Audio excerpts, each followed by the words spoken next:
This week in our series of reports on UFOs, we learned a number of things. That not everybody who sees a UFO is crazy, that our government has lied about UFO information, that it's withheld UFO files, and even spied on UFO witnesses. We've also heard from scientists who say life elsewhere in the universe is virtually a certainty. Well, there's several, actually 9 flying saucers, flying discs, that are out there of extraterrestrial origin. Polygrapher Terry Tavernetti runs a corporate security operation and is a former Los Angeles police officer. He put Lazard through 4 tests and concluded there was no attempt to deceive. And I left there thinking that I feel we do have some credibility to what the subject had to say. Well, I am telling the truth. I've tried to prove that. What's going on up there could be the most important event in history. You're talking about contact, physical contact and proof from another system, another planet, another intelligence. That's got to be the biggest event in history, period. And it's real. And it's real and it's there. We can see that when we generate an intense gravitational field, we can distort the space-time and in turn the distance between the point where we are and the point where we want to be. We can then position ourselves at the point where we want to be and then stop generating the gravitational field, allowing space-time to return to its natural form. In this manner, we can travel great distances with little linear movement, and this is how space-time distortion translates into reduced distance. How is it possible to cross the vast expanses of space required for interstellar travel without exceeding the speed of light? This is accomplished by generating an intense gravitational field, distorting space-time and allowing you to cross many light years of space in little or no time and without traveling in a linear mode near the speed of light. The next question is, how do you generate a gravitational field? Up until this point in time, I've used the term generate to describe the capability of producing a gravitational field, but since I'm not aware of any way of creating a gravitational field from nothing, a more accurate term might be to access and amplify a gravitational field. And this is what I mean when I use the term generate. To understand how gravity is generated or accessed and amplified, you must first know what gravity is. There are 2 main theories. The wave theory, which states that gravity is a wave, and the currently accepted theory of gravitons, which are alleged subatomic particles that perform as gravity, which is total nonsense. Well, gravity is a wave, and there are 2 specific different types of gravity, gravity A and gravity B.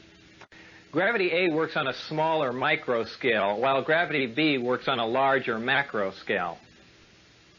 We are familiar with gravity B. It is the big gravity wave that holds the Earth as well as the rest of the planets in orbit around the Sun and holds the Moon as well as man-made satellites in orbit around the Earth.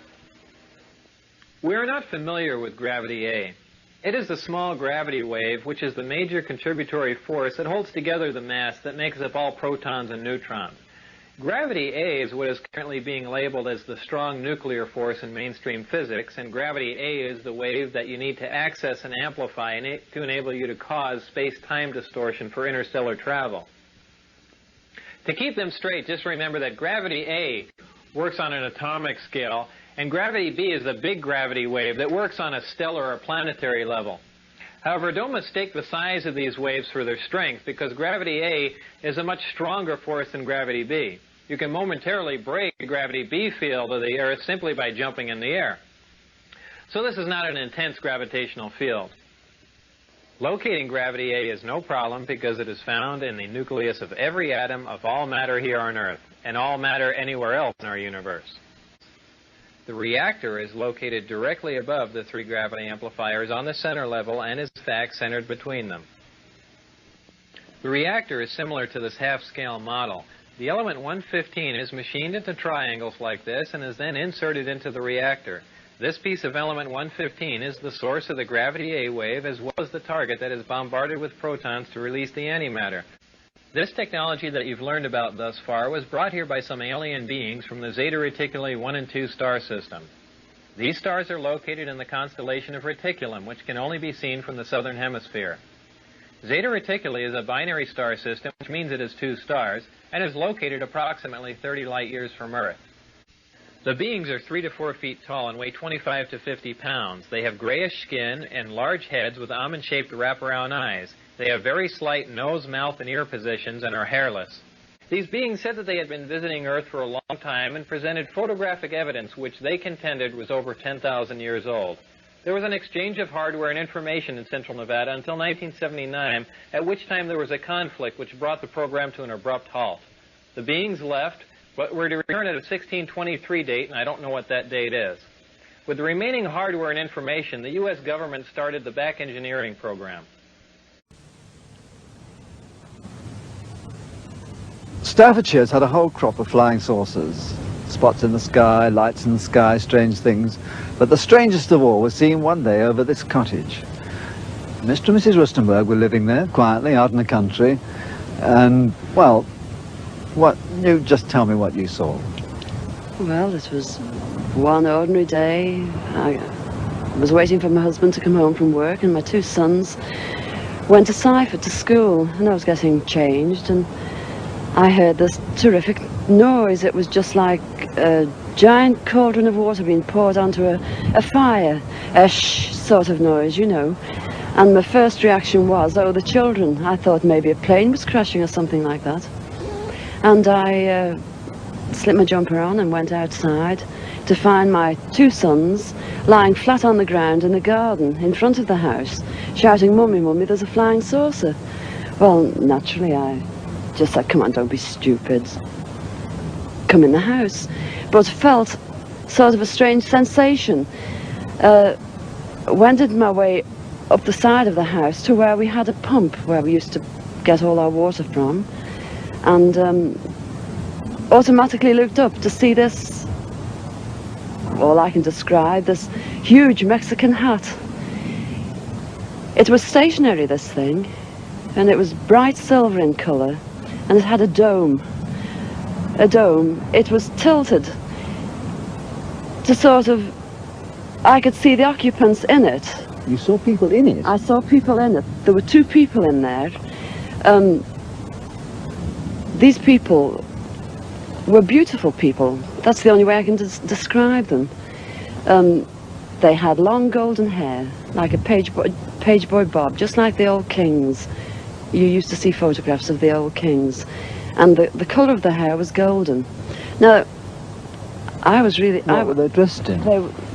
They had a sort of a polo neck jumper affair, like a ski top suit, in pale blue. Now, these people weren't sat behind, one behind the other. They were sat together, but this, whatever it was tilted so that I could see them and they could see me. Were you looking at them through windows, through portholes, or what? No, not portholes. It was just sort of like a cockpit, I suppose, that had this perspex or glass or whatever it was. They could see me anyway, and I could see them. And they had beautiful faces. I shall never forget their faces as long as I live. Their foreheads seemed to be a bit larger than, you know, the bottom of their faces as normal people you would expect to see.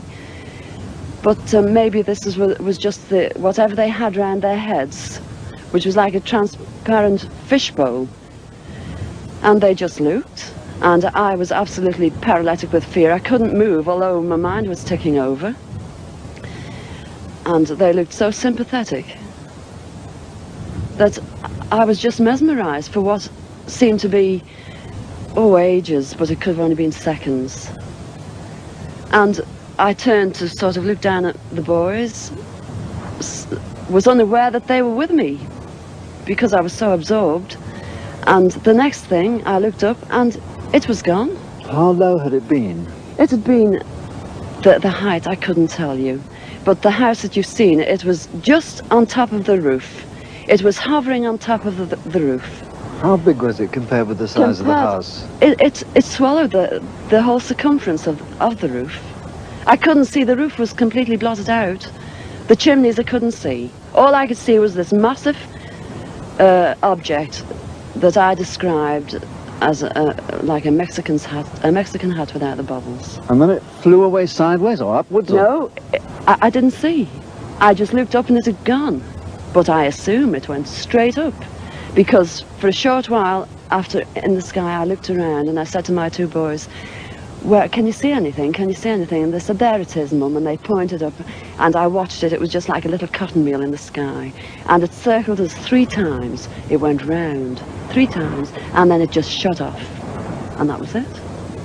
When I started to analyse myself afterwards, I feared that I might have had an hallucination, but then I knew I hadn't had, because my sons were so sure about what they'd seen and what I'd seen.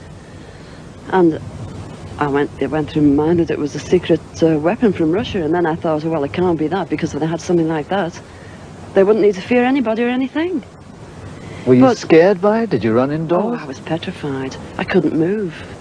I couldn't move a muscle. I was paralyzed with fear. But now I wouldn't be. Because now, when I look back, you know, I think, what an amazing thing to have happened, and for me to have seen it. And when your husband came home, where were you? Well, when my husband came home from the office, I was locked in the house with my children, under a big kitchen table that we were using. Under the table? Under the table, yes. It's funny now when I look back, you know, it sounds absolutely ridiculous, but this is the truth. This happened. And that's it. We were ridiculed. It was very embarrassing at the time, and people, they possibly thought, oh, she's a nutter. But, you know, who cares? This is something that's happened to me, and I'm a practically minded person, and that's it.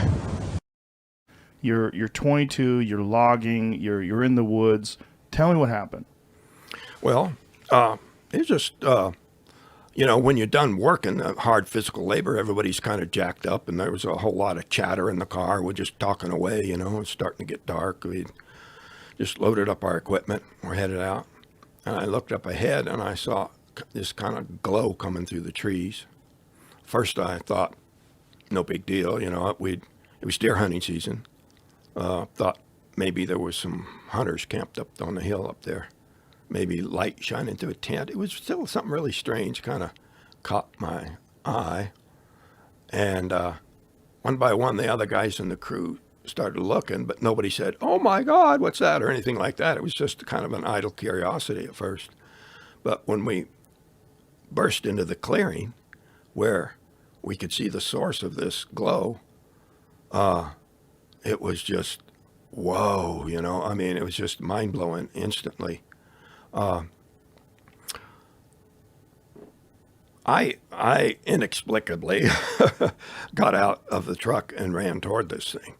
But I thought it was just going to take off, be gone in a flash. And so when you say in the clearing, so are you driving on a dirt road? Yeah, it's a dirt road. Trees are real thick. This was a part of the contract we hadn't cut in yet, so trees were a lot thicker there, except for this clearing. And we weren't the only ones that saw it. We found out later. Sheriff had on file people who were in the area that saw it, you know, hunters and fishermen over there at Black Canyon Lake.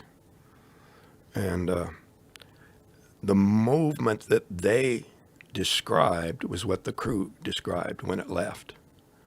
Of course, I didn't see that, but what did they describe? They described this glow rising up and streaking off, I believe they said, toward the northeast. There were some people that probably don't want to be public about it, but there was one guy who was just deer hunting, and he worked in military intelligence, and he stuck by what he and his wife saw. They were both together. What do you remember seeing when you ran into the clearing? Well, the whole clearing was lit up with this weird glow. It's really hard to for any artist or movie to try to duplicate the strange glow there was there. Made everything look really, really pretty eerie, you know. And did it have a color to it? it was kind of a golden color. with a kind of a softness to it it wasn't like beams of light shooting out. It was just this haze of light. And did it seem to come from a specific part of the craft, or? Most of the surface seemed to be glowing. There were darker areas that didn't give off light, but it was the parts that weren't glowing. It wasn't so bright that you couldn't look at it, but it had a metallic look to it. So what did the craft itself look like? It was classic disc-shaped craft. The years later, there was a report. I can never remember names, but this guy was saying that he worked at Area 51, and they had something in there. He worked with the Tester Model Corporation to create a model of what he was describing. And that's actually the closest of any of the other descriptions I've seen. The increase in volume, it suddenly got louder as it started to move. And, at the same time, the guys in the truck were screaming, "Get away from there, let's go, get back in the truck, let's go." And which would have been the smart thing to do. But as soon as it moved, it startled me, and I just ducked for cover. There was a log there. I got down behind this log, and they were screaming, "Let's go, let's go, let's go." And I didn't need to be told. I was just going to, stand up and run away. But see, when I jumped for cover, I went down and forward to reach where the log would hide me. And that brought me closer to it. So when I stood up, at that point, that was the closest I was to the object. How close? It was still like 8 or 10 feet away, from the surface of it. But that was when the energy discharge happened. What do you remember from that moment on? When I regained consciousness, it wasn't real quick. It wasn't real woken right up. It was real slow. It was dim. My consciousness was kind of like in and out for a while. I didn't know where I was. The pain and the feeling that I was mortally wounded, something was so wrong inside. I felt like I was dying. And this is what really fueled the panic when I finally laid eyes on these creatures. Of course, all of the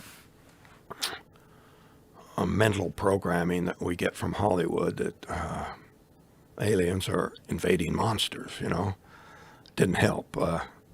But I instantly associated this feeling of dying with pain with them. So I was combative immediately. Where were you?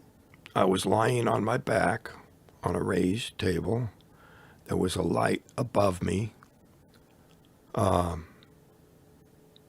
It was not real bright. It was not so bright that I couldn't, see the outline of the fixture. But what did the fixture look like? Kind of like that, only much larger. Just a soft glow. And in the movie, there's a little bit of striking on the part of the aliens against me. That didn't happen. I lashed out at them. The one closest to me, I felt really weak. I didn't have enough strength to do much. So when my arm contacted him, he just fell back very unexpectedly easy into the other one. And I rolled off the table in the other direction. And they came around the table, and the three of them were coming towards me. And I just grabbed something from behind me, an object off of the shelf there, and started swinging it at them. What was the object? It was just some large, long cylinder or rod, glass, some clear material. I wasn't studying it. I was looking at them and swinging wildly, screaming threats. They stopped. And I was planning on attacking more fully, just making way past them. The only doorway I could see was on the other side of them. And it looked like a doorway? Yeah, it looked like a doorway, just, And what did they look like? I guess it's a pretty typical description nowadays. Very large eyes, hairless,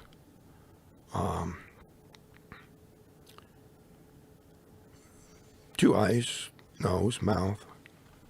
I didn't see them speak or no change in the expressions.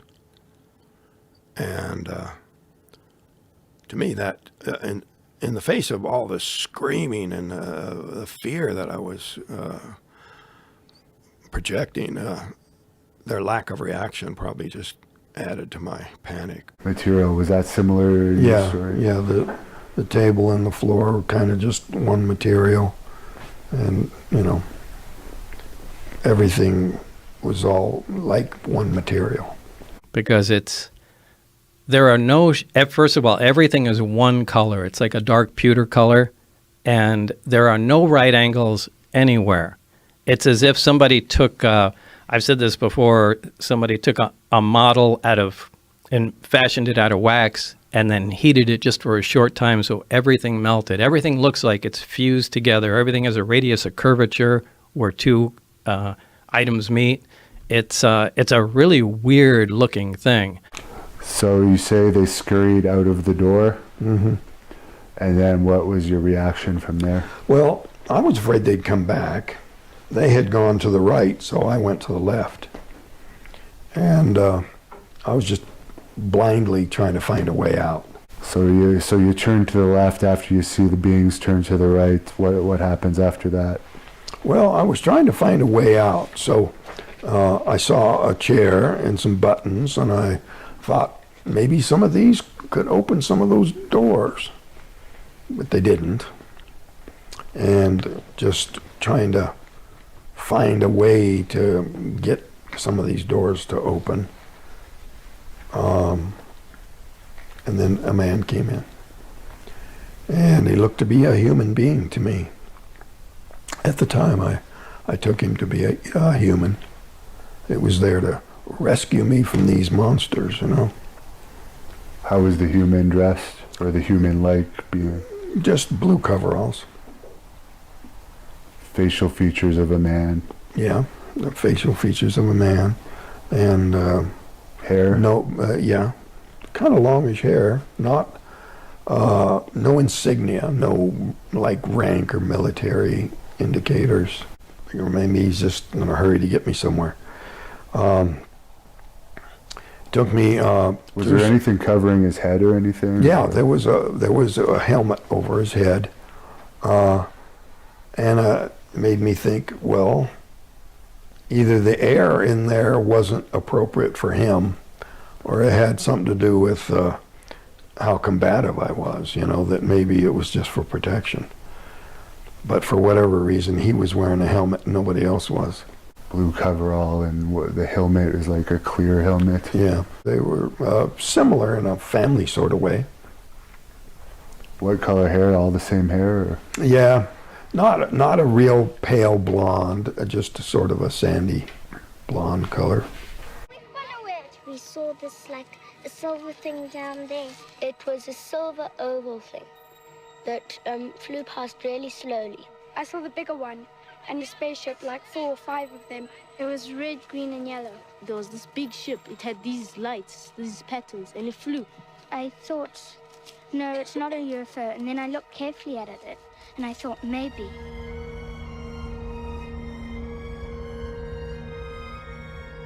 Dozens of children said that one or more of the disc-shaped objects landed just beyond the far edge of their playground. The next thing they knew, Something was standing next to it. We saw him standing by the silver thing, and he had big eyes. He had a big head and big black eyes and was dressed in a black bodysuit. They were wearing pure black.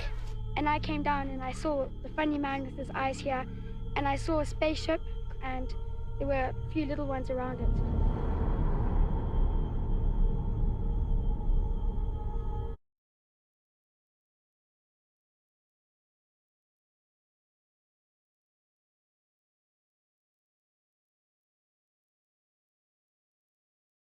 The U.S. Navy has finally acknowledged that videos appearing to show UFOs flying through the air are real. They don't call them UFOs. They call them unidentified aerial phenomena. The several videos they're talking about were recorded years ago by fighter pilots.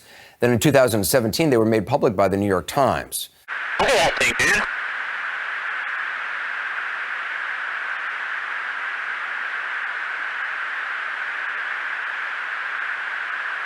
That's not our LNS though, is it? It's not. That is an LNS, dude. Well, if there's like... Look at that thing! It's rotating. In night vision video from a Navy destroyer, a mysterious flying triangle above the deck of the ship. The Pentagon confirming the images obtained by documentary filmmaker Jeremy Corbell were taken by Navy personnel, expected to be a part of a report on unidentified aerial phenomenon to be presented to Congress this summer. Already online, some skeptics say the images are caused by cameras trying to focus, but some of the objects go beyond just flying in the sky. One shows a spherical object dipping into the ocean, similar to an incident in Puerto Rico where an object was tracked buzzing an airport, then flying into the water, popping back out before appearing to split into two and disappearing.